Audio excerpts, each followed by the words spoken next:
This week's podcast is sponsored by the Ohio Lottery. Keep it fun, Ohio. Play responsibly. Hello, everybody. This is the Chocolate News Podcast. I'm your co-host, John Alexander Reese. And I'm your co-host, Andria Carter. And if you didn't know, the Cincinnati Herald has been around since 1955 and is the leading African-American owned newspaper in the greater Cincinnati area and northern Kentucky area. And today's episode is special because we have many important things to talk about. But Andria, why don't you start us off with the chocolate news? Well, I mean, the chocolate news this week is like sizzling hot in a roundabout way because we're still in limbo with a number of things. But first, I want to say congratulations to Dusty Baker Yeah. on being winning the World Series as manager of the Houston Astros. The big man did it. He came out and he inspired those players. And in the end, they said they wanted to do it for him because he was Mr. Baseball. And they were ecstatic that they were able to give him this win, after 25 years in the business, former manager of the Cincinnati Reds and other ball teams, that he was able to pull it out as a manager and win the World Series. Congratulations, Dusty. Well done. A more serious chocolate news is the state of Britney Griner. Unfortunately, Russia announced earlier today that they have moved the WNBA star to a penal colony to start serving out her sentence after being convicted of drug possession, unfortunately. And no one knows what penal colony she's been sent to. And Russia is known for not treating their inmates well. Mm, And the fact that she is a black woman, she is a gay black woman who doesn't speak the language or speaks smattering of language, tall and not not prepared for this. Mentally, I know she's going through it right now, like you would not believe. And hopefully something can be worked out to save her from the harshness of reality, though. I think mentally I pray for her, and I hope everyone else prays for her, because it will be harrowing if they don't get her out of there soon. So yeah, it's so sad what's happening for her, especially for what just a little amount of drugs that she had, which was like prescription, right? yes, it was a prescription drug, legal everywhere else in the world except for Russia. Yeah. It's And unfortunately, she's caught up. She's in the middle of the conflict, the Ukraine conflict, the conflict with the US and the European world. She's like she's a pinball yeah. in this, she's a pawn in this game right now. And even though everyone's protesting, I'm kind of like, what are you gonna do? You Yeah. know? And I think we need to hold the White House accountable. The White House wants us to support him and well what they do, but at the same time, I'm like, I'm sorry, but I draw the line. She should never had said, admitted to. She should never. I believe she should never have pled guilty to drug possession because she had a legal prescription. She had a doctor's prescription. Yeah. Unfortunately, Russia's behind, but it's not the first time that an American has been caught like this, and it's a tactic that they use to try and draw out pawns for political purposes. And I'm just hoping something will be worked out for her. And I pray for her family and her wife, and hopefully they'll be able to, get word to her and say, "Be strong. We're coming for you. Don't know how, but we're gonna try and get you out." Hopefully something will occur. Then finally, the ultimate chocolate news that everyone is still on pins and needles: the general election. Yes. I don't know where to start, because we could talk Yeah. local, we could talk, well, you know what? We'll start with this. Locally, the Dems prevailed in Hamilton County. Except there were a few slight upsets. We're still waiting on one race, the juvenile judges race. There's only 1,000 votes that separates the Democrat and Republican candidates, and they're going for a recount, which will be resolved next week. Raquel Smith, she led for most of the night, and then when the more conservative precincts of the city came in Hamilton County, in the city, it flipped. But she remained on the heels of the Republican candidate, which for some reason in my mind is I'm losing my mind right now. I can't think of her name. Um, but she is an assistant prosecutor who runs the juvenile division for Hamilton County. She's very well respected in the legal space. I just can't remember her name right now, which is bad. But more to come on this. So we'll be talking about this race next week because Oh it yeah. should be resolved because they're going to look at provisional ballots. There's more absentee ballots coming in. So if the recount occurs, either Raquel will gain more votes or she could lose more votes. It just depends on what the recount shows. So it's wait and see, pins and needles. That's the first race. The second race is the upset in the congressional first district. Steve Chabot, for the second time in his political career, has lost his seat. Yeah. The first time it was in 2008 to Steve Driehaus, and Chabot took it back 2 years later, and now he lost his seat to Greg Landman after the Republicans redrew the district, where originally the district incorporated Warren County, Hamilton County, and Butler County. This time around, they removed Butler County from the first congressional district and moved it to the 8th congressional district with the race between Vanessa Enoch and David Wardenson, who was the incumbent in that race. And he prevailed in 4 counties except for Hamilton County, where, well, no, I take that back. Vanessa Enoch, she led in Hamilton County for most of the night, but then as the more, like I said, the more conservative precincts came in, it flipped and Davidson even won Hamilton County. So this was her third time running for that seat out in Westchester, and Vanessa Enoch is not going to run again. So she is a political shining star to take on that seat to try and drive that, to get a more equal balance in that space. So, I'm gonna have to wait and see what Vanessa's going to do next, but hopefully she'll remain a political supporter and stay involved with the Democratic Party going forward. Then all of the Republican incumbents for the statewide offices all got back in. Unfortunately for the U.S. Senate, Tim Ryan, he lost his bid for the U.S. Senate seat that was being vacated by Rob Portman. Tim Ryan did extremely well in all of the urban areas of the county, and what I should say, in all the urban areas in the state.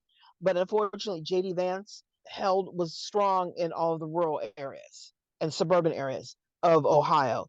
It was basically JD Vance had a huge majority. I think it was like over 60%. And Tim Ryan had about 35% of the vote all Mm. night long. Governor DeWine got back in. The Secretary of State, LaRose, got back in. Robert Sprague got back in for treasurer. Yost got back in for attorney general. So that's Ohio. Now the national race. Just real quick before we move on to the national, I also saw that Catherine Ingram, she got back in and she's been on our show a couple times before. So yay for Catherine. Donnie Iseson, he got in. He was in the Ohio 24th district. He got in and he's been Yes. on our show a couple times. So that's great to hear that those two got in. So I just wanted to put out a shout out for those two individuals. I would say in Hamilton County, the Democrats led Yeah. in their specific races, unless it was a state office. They led all the Democrats led the entire night until, a couple things flipped it. But everyone got in. Just Jessica Miranda was reelected to her seat at the up north. Representative Mary Crapture, Mm-hmm. she retained her seat. Amelia Sykes won her race. So now this is unique. There will be 3 Black congresspeople representing Ohio with the next class of the House of Representatives. For the first time ever, we have 3 Blacks representing Ohio. So unfortunately, they're all in Northern Ohio, but we have 3 Blacks representing Ohio. So it's Joyce Beatty, who was president of the Black Caucus, Amelia Sykes, and there's one more, and I forgot what her name is, but that's three. But Right. I'll get that third name, and we'll have to have a discussion about next steps to Oh see yeah. what can happen for Ohio that way. But I think overall, despite the issues with gerrymandering, the districts and things like that, Ohio didn't do. Ohio is very much, unfortunately, Republican until the gerrymandered seats are corrected and met to the standards that's in the state constitution. We're always going to be a heavy one party, Yeah. and I think it's unfortunate the Supreme Court ruled that they weren't going to intervene in gerrymandered cases because this is we should not we're being denied our right to be represented effectively by our leaders because eventually people are going to get tired of voting and not getting the representation that they need, and what is being proven out with a one party, so to speak, there's corruption, there's lying, there's all this type of stuff, and people voting against their interests. I don't understand that, I really don't, but Yeah. anyway. But I would say the big thing that everyone is on pins and needles about is the Senate and the House remain in play right now. Right. In the Senate, both the Democrats and the Republicans each have 48 seats right Ooh. now, with the Dems flipping one. Now, there are a number of races out there that we're still waiting to hear about, which will either lend Democrat or Republican. And it looks like it's heavy going to be Democrat, that they may retain the Senate. In the House is a little bit trickier because they're each trying to reach 218, because if you have 218, you lead.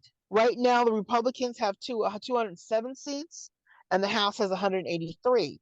But again, more races are waiting for results that can tip the scale toward the Democrats. And according to the political pundits right now, it looks like the Dems, it's going to be a squeaker, but they might be able to squeak it out and hold the House with a very slim margin. I think, and that margin might be by one. So it's gonna be tight. It's gonna be very tight. But the Republicans are celebrating, and McCarthy is right now trying to secure votes so he can be speaker. But at the same time, I don't think he's going to get to be speaker because a lot of people are upset with him right now. So it's a wait and see right now. Yeah, because even the Republicans are hating him right now. So I'm just like, if your own party hates you, that's pretty bad. Yeah, I mean it's bad. I mean, right now, what's interesting about this race, everyone is perplexed. What Because everyone kept saying red wave, there's gonna be a red wave, there's gonna be a red wave. The Republicans don't know what happened. They don't understand why it's so dead even right now. Normally, in a normal sense, if one party wins the House, they lose something in the midterms. Hmm. This time around, there's been so much animosity going on that the dynamics have changed. COVID changed the dynamics. And I think Trump opened up a Pandora's box in a very unique way.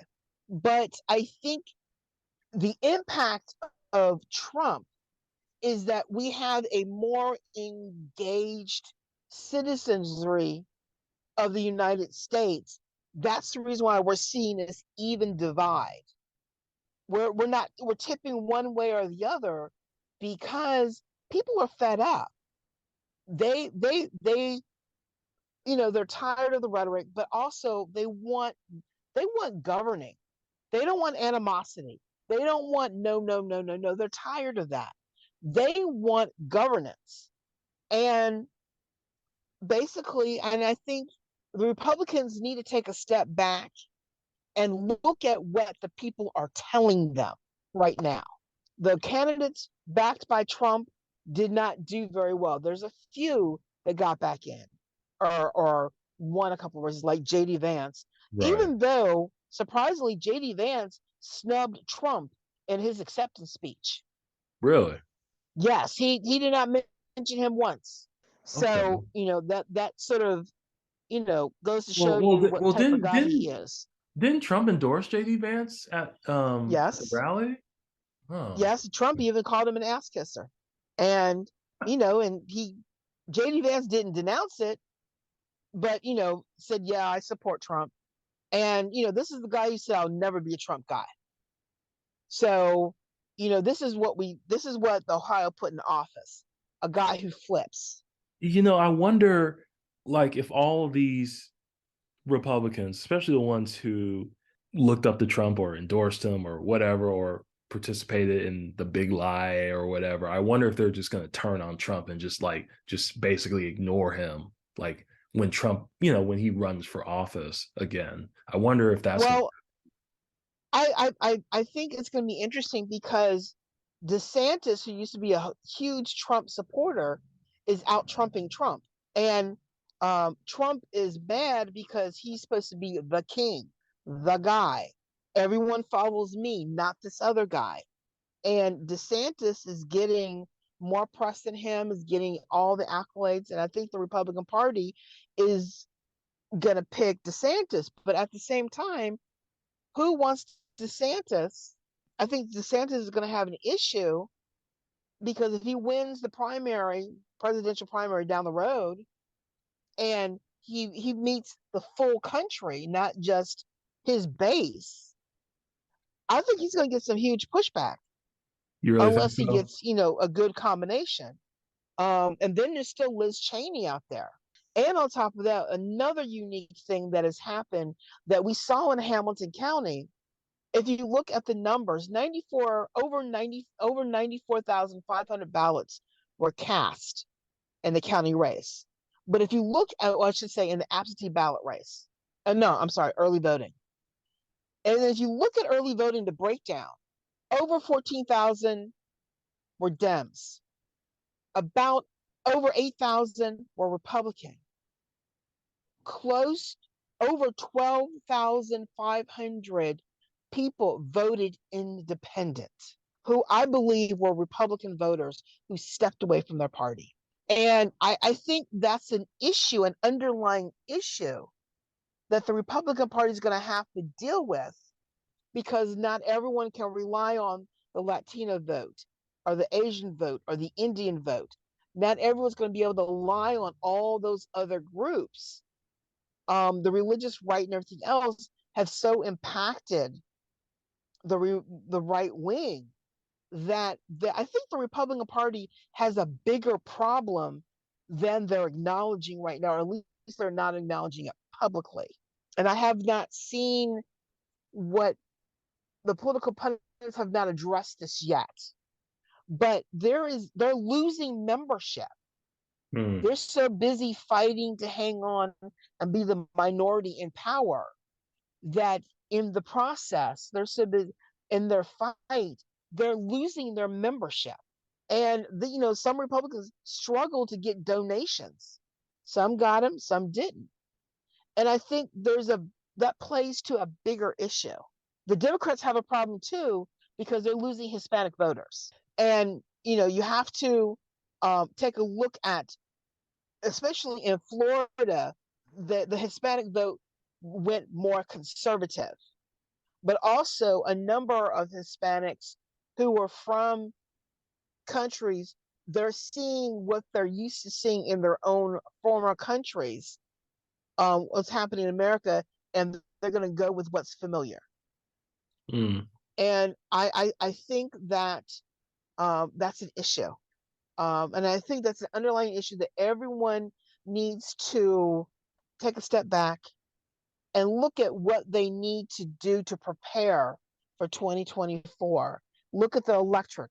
Look at what the electric is saying, but also look at the membership of where people are going when they vote and how they're voting.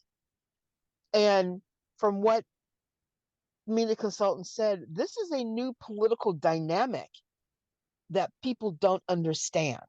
And it's going to be interesting to see how it plays out. Also, though, a couple things I want to say. I still can't believe that the Georgia race is still so close, Oh and my God.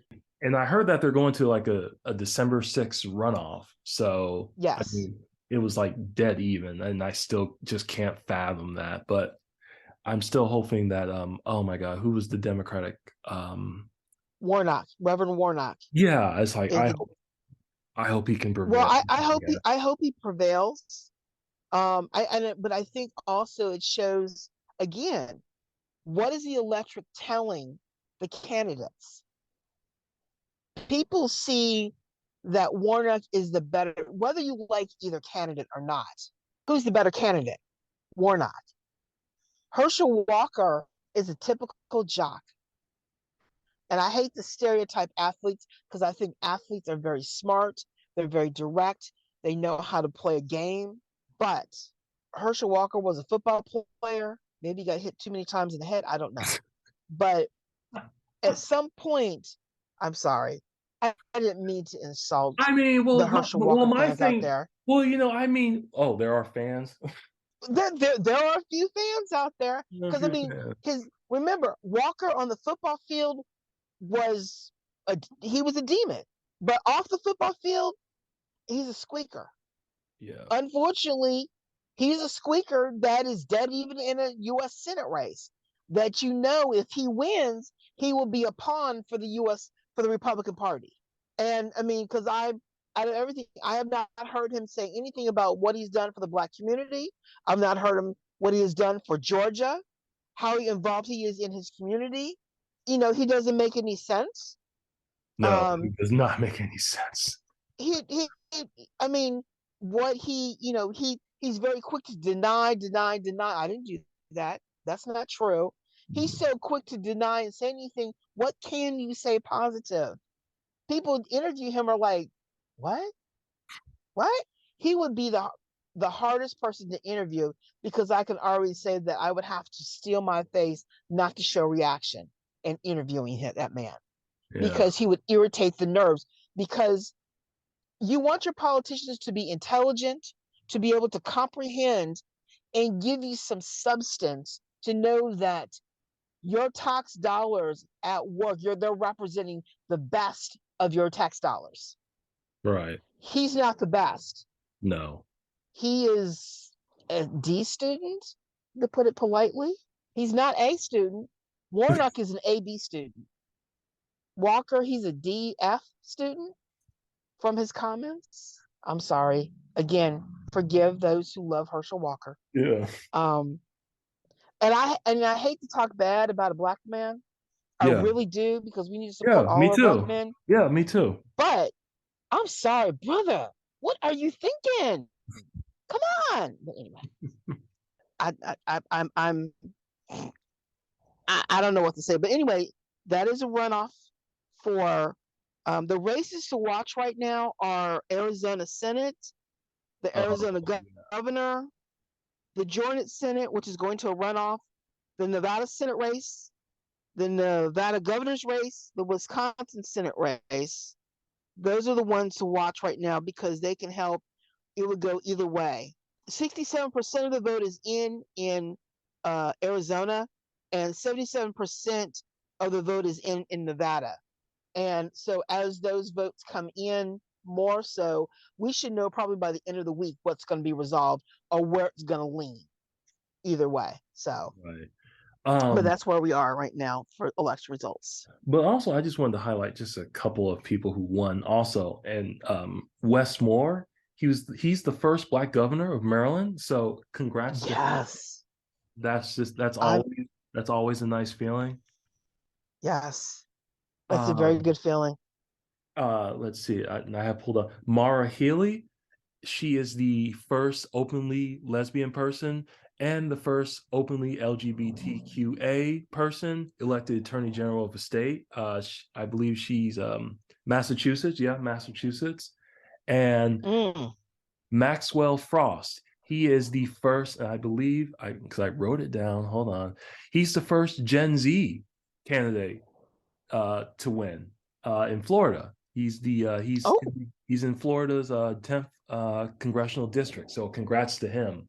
Let's start he getting won in Florida. Oh my he won. God, that's Yeah, he won in fantastic. Florida. I know it's fantastic. So let's start getting these Gen Z people in so they can actually do some change. Just saying. Well, I think that the Gen Zs have to come out. Yeah. They I think our young people, whether they don't believe it or not, they have to come out and vote because it's their time. Yeah. They are where the baby boomers were. It's their time to lead, to have their voices announced and change and things like and go from there. So Well, that's it for today's show. And I want to thank Andrea for coming on discussing all this interesting chocolate news. it's my pleasure, and I'll stay on top of it. And you know, as we as we know, we'll let our audience know as well. And just check out the Cincinnati Herald. Just keep you up to date as best as possible. Yep. And I also want to thank this week's sponsor of the podcast, the Ohio Lottery. Keep it fun, Ohio. Play responsibly. And you can find more information about today's topics and past podcast episodes at www.thecincinnatiherald.com, the Sesh newsletter, or on our social media. We're on Facebook, Twitter for the time being, Pinterest, Instagram, and LinkedIn. And make sure to subscribe to our podcast on your favorite podcast app. Our podcast is on Apple, Spotify, TuneIn Radio, Amazon, YouTube, and Google Podcasts. In addition, the Cincinnati Herald is now looking for news distribution and delivery agents. Please contact our publisher, Walter White, at 513-680-7076 for more information. I'm John Alexander Reese. And I'm Andria Carter. And have a good day.